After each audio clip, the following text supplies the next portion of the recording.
Halo Itera Friends, perkenalkan nama saya Rudi Setiawan. Saya adalah dosen dan sekaligus koordinator program studi dari Teknik Biomedis.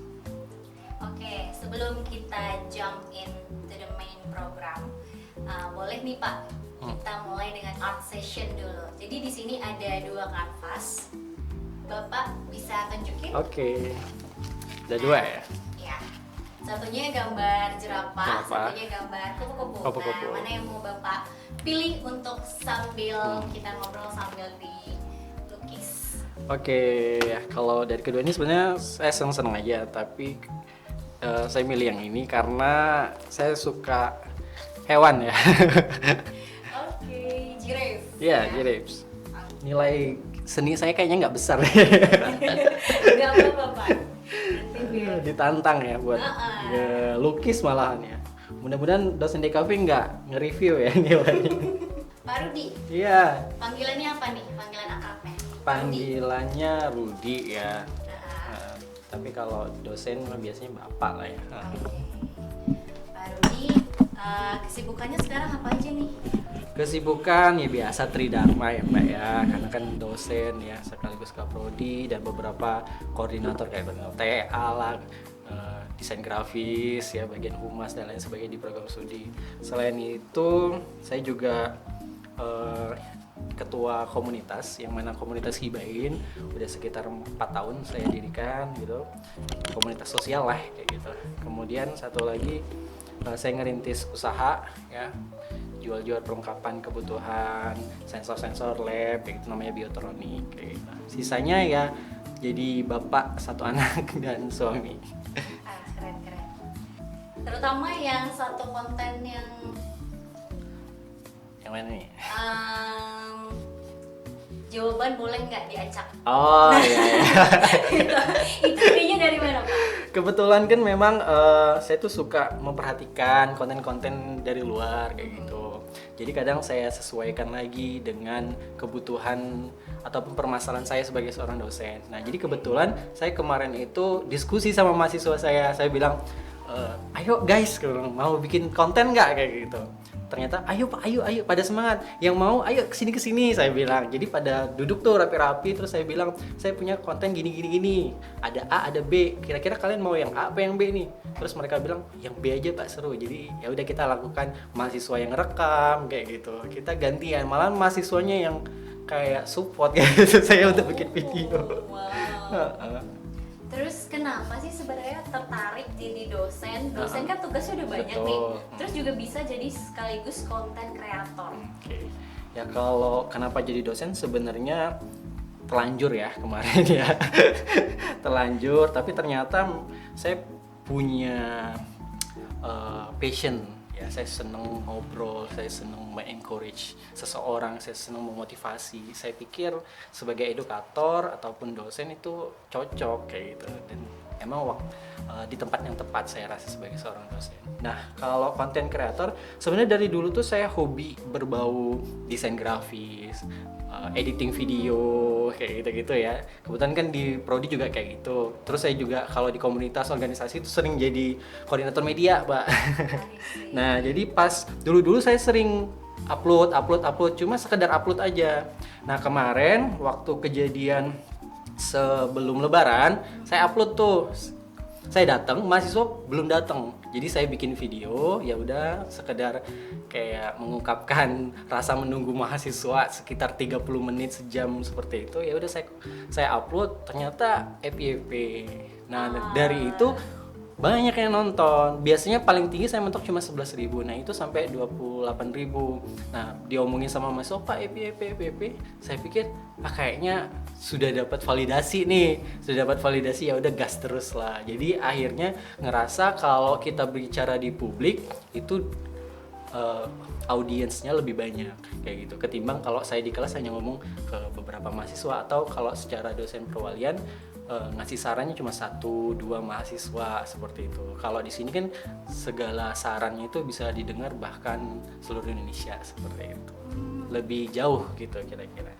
Kalau dari cerita Bapak tadi kayaknya hubungan dengan mahasiswanya juga sangat akrab gitu ya Pak ya. Alhamdulillah. Nah, Kalau dari pengalaman Bapak sendiri ada nggak sih Pak cerita-cerita lucu atau aneh ngadepin mahasiswa misalnya pas ngoreksi ujian atau yang lain misalnya apa yang paling menurut Bapak ini aneh banget nih? Jadi kalau sama mahasiswa itu sedih senang tuh banyak banget Mbak ya kayak gitu. Jadi kalau salah satu contoh-contoh kejadian lucunya itu ya ke gap mahasiswa misalnya. Jadi misalnya mahasiswa bilang, misalnya ke gap mahasiswa bilang, Pak mohon maaf saya nggak bisa bimbingan, Pak mohon maaf saya nggak bisa masuk kelas. Nggak taunya abis pulang dari itu lagi ketemu di mana, ketemu di mall misalnya, ketemu di mana. Itu tuh kan saya cuma bisa cengengesan aja dan mahasiswa mungkin nggak bisa lagi ngasih alasan kan kayak gitu. Jadi bilangnya sakit ternyata lagi di mana-mana. Kayak itu sering banget. Pasti kayak ekspresinya gitu. awkward banget ya. Awkward banget. Dan kadang mahasiswa tuh pura-pura nggak kenal tapi saya panggil Kak sini Kak gitu. Saya kan sering manggil mahasiswa kadang Kak, Bang, guys kayak gitu. Ya karena ngerasa biar tidak terlalu jauh jembatannya. Banyak banget sih kejadian kalau lucu sama mahasiswa. Ya contohnya kan ada konten-konten saya itu mahasiswa datang telat. Jadi saya tuh pernah ngerasa jadi mahasiswa ya telat terus nggak boleh dimasukin, nggak boleh masuk kelas maksudnya. Nah jadi mahasiswa yang masuk ke kelas saya itu boleh telat ya, tapi saya kasih refleksi dulu, yaitu disuruh nyanyi lah, disuruh mungkin joget lah, di apa gitu, setidaknya kasih hukumannya yang kecil lah seperti itu. Nah di situ kadang banyak kejadian-kejadian lucu seperti itu. Iya. Konten-kontennya lucu banget. Nah dari yang lucu, kita move to the deeper. Waduh, berat ya. But beforehand, kita pengen tahu nih, Bapak selaku dosen pasti erat kaitannya dengan buku. Betul. Nah, buku favorit Bapak apa sih Pak? Oke, sebenarnya buku favorit tuh banyak kayak gitu ya, termasuk ya pasti buku-buku pelajaran ya kayak gitu. Tapi kalau di sini yang ada di terdekat saya tadi di kantor, saya punya 3 buku ya. Yang tercetak ini namanya buku Perihal Ruang Teduh, Liven ya ini. Ini 2 buku hasil kompilasi antologi puisi dari hasil hibah. Saya kan tadi bilang ya, saya pendiri komunitas sosial. Nah, jadi saya rekrutmen siapa yang mau hibah tulisannya dibukukan, terus buku-buku ini kami jual. Nah, penjualan buku itu kami hibahkan, kami donasikan untuk program-program sosial di panti asuhan, anak jalanan, seperti itu. Ini 2 buku nih, Liven sama Perihal Saat Ruang ini masih Teduh. dijual? Masih. Mungkin bisa di-endorse? Oh, boleh. Jadi kalau ada yang mau menghibahkan dananya, ya silakan melalui hibah penjualan beli buku ini ya, kayak gitu. Dan kemudian satu ini kebetulan saya seneng aktivitas sosial Mbak ya. Salah satunya itu adalah bagaimana melakukan pemberdayaan masyarakat di anak-anak berkebutuhan khusus. Nah, jadi ini salah satu buku yang mana teknologi yang saya teliti dan saya implementasikan di sebuah sekolah berkebutuhan khusus untuk terapi anak-anak berkebutuhan khusus seperti itu. After all this time Pak, bagaimana Bapak memaknai pendidikan? Aduh, berat ya Mbak. Ya, saya takut ini gitu. Silakan sambil menikmati lukisannya. Aduh, gimana ya? Jadi saya itu ngerasa cukup sedih Mbak ya untuk pendidikan saat ini kayak gitu. Banyak mahasiswa yang punya cita-cita tinggi, pengen banget kuliah tapi tidak didukung dengan perekonomian keluarga yang memadai seperti itu. Apalagi kan sekarang untuk beasiswa-beasiswa itu syaratnya mungkin ada syarat khusus dan lain sebagainya yang kadang mungkin mahasiswa tidak dapat lolos. Tapi banyak mahasiswa saya itu mencoba untuk tetap berjuang dalam perkuliahannya.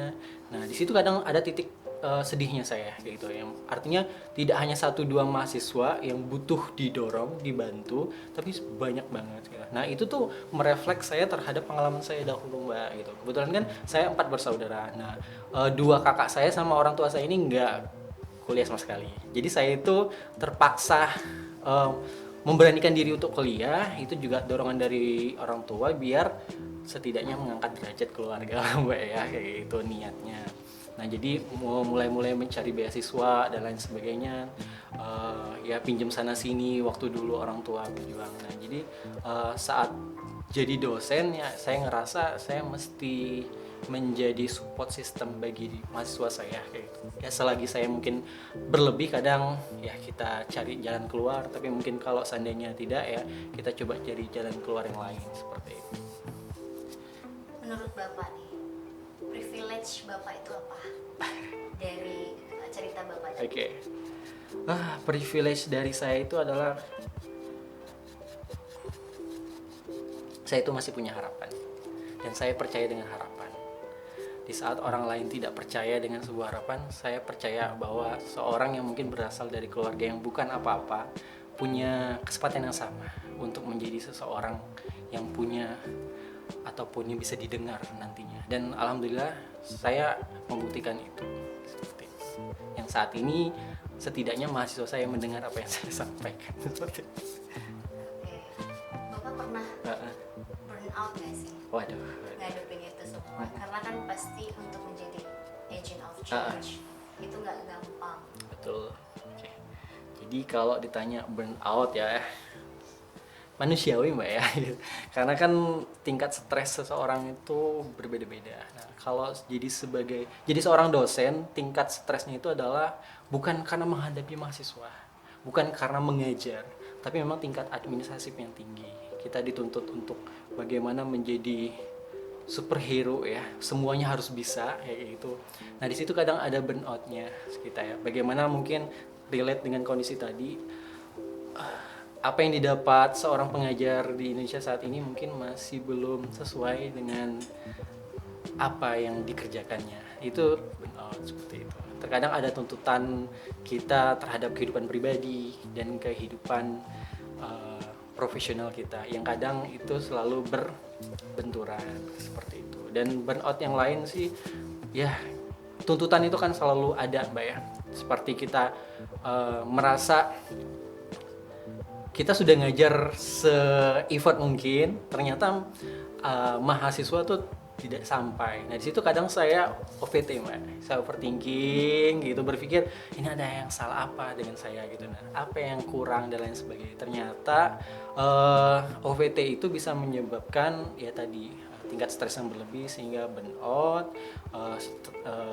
administrasi yang terlalu banyak itu menyebabkan ya lelah ya dengan kondisi sehari-hari, sehingga kadang mutu pengajaran itu kadang naik turun seperti itu. How do you overcome Okay. the obstacle? Okay, I have tried many ways yeah to avoid the obstacle or to solve my obstacle. Tapi cara yang saya lakukan itu adalah bertahan. Seperti itu. Ya. Saya sudah berapa kali ini melakukan pemikiran atau solusi mungkin saya nggak cocok jadi dosen seperti itu, nggak cocok jadi dosen gitu, tapi ternyata dengan cara bertahan itu cukup untuk membuat kita itu mampu melewati masalah per masalah kayak gitu. Jadi kita tuh terkadang tidak perlu terlalu memikirkan banyak solusi terhadap masalah itu. Kadang masalah itu datang dan berlalu saja kayak gitu, tanpa kita melakukan banyak tindakan untuk menyelesaikannya gitu. Bahkan Bapak pernah merasa jangan-jangan saya nggak cocok jadi Iya, dosen. betul. Oke, menarik ini. Iya.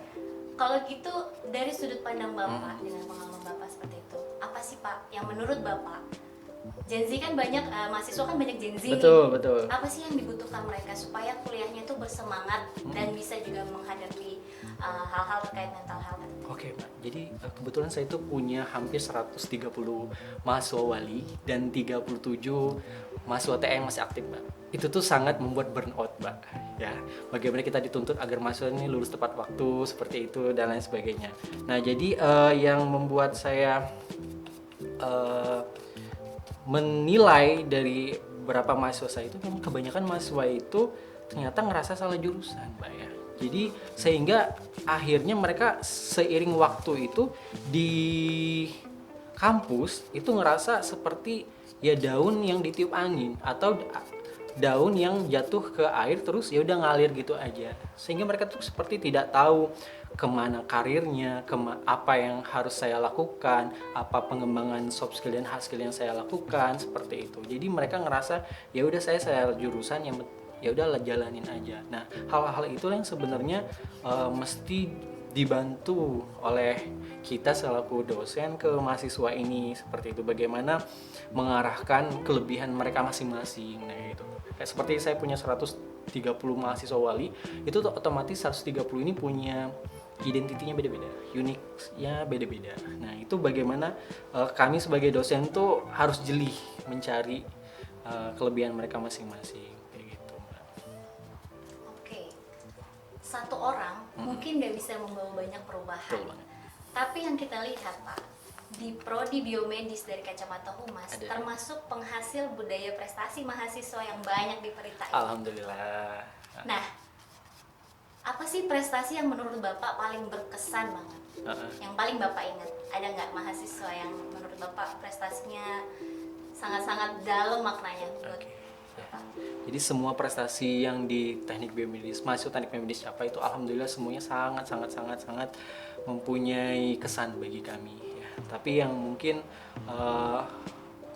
paling berkesan itu adalah mahasiswa-mahasiswa yang lolos pendanaan program kreativitas mahasiswa, Mbak.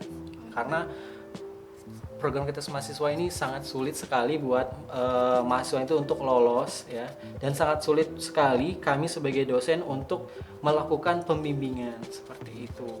Nah, jadi dan setelah outputnya pun sangat bagus di mahasiswa, ternyata banyak juga hasil-hasil mereka itu dinilai masih kurang. Padahal mahasiswa sudah sangat luar biasa dalam melakukan